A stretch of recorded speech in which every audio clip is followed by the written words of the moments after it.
I think that there's something really inherently beautiful and pure about offering someone good food that is nourishing for their body, that is nourishing for the soul, that is nourishing to the soils.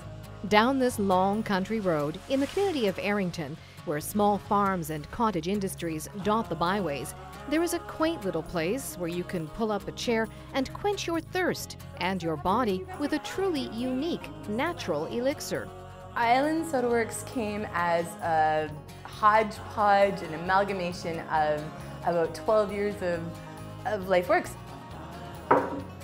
Salau. Never would have thought I'd drink Salau.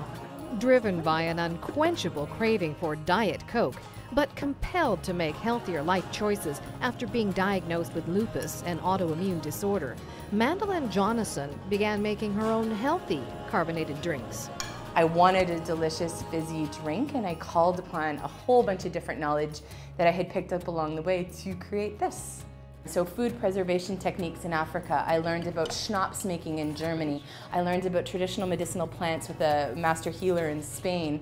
And then, you go to France and the mesophilic yogurt cultures, how yogurt's very different and everything's very regional. The sodas are naturally fermented, wild-crafted, effervescent soft drinks with restorative properties.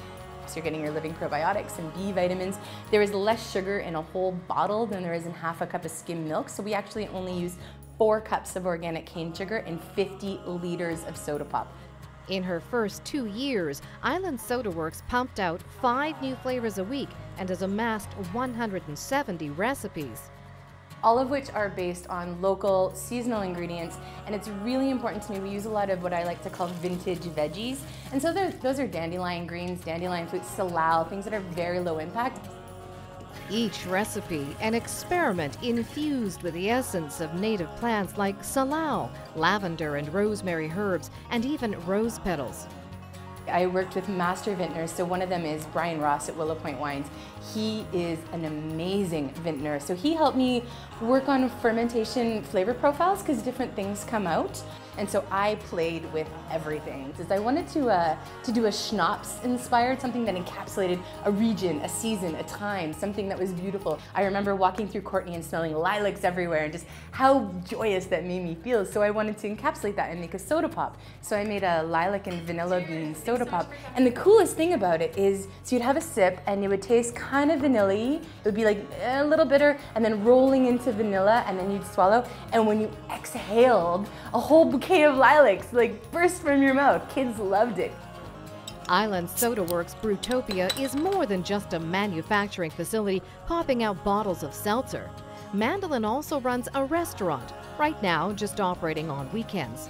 It specializes in 100% locally sourced food. There's just one catch. Yeah, there's just one thing on the menu. I opened a restaurant with a crock pot and a $40 grill, electric grill. And so we base everything around a delicious, hyper-local, handmade, gluten-free, GMO-free, mostly organic chicken taco.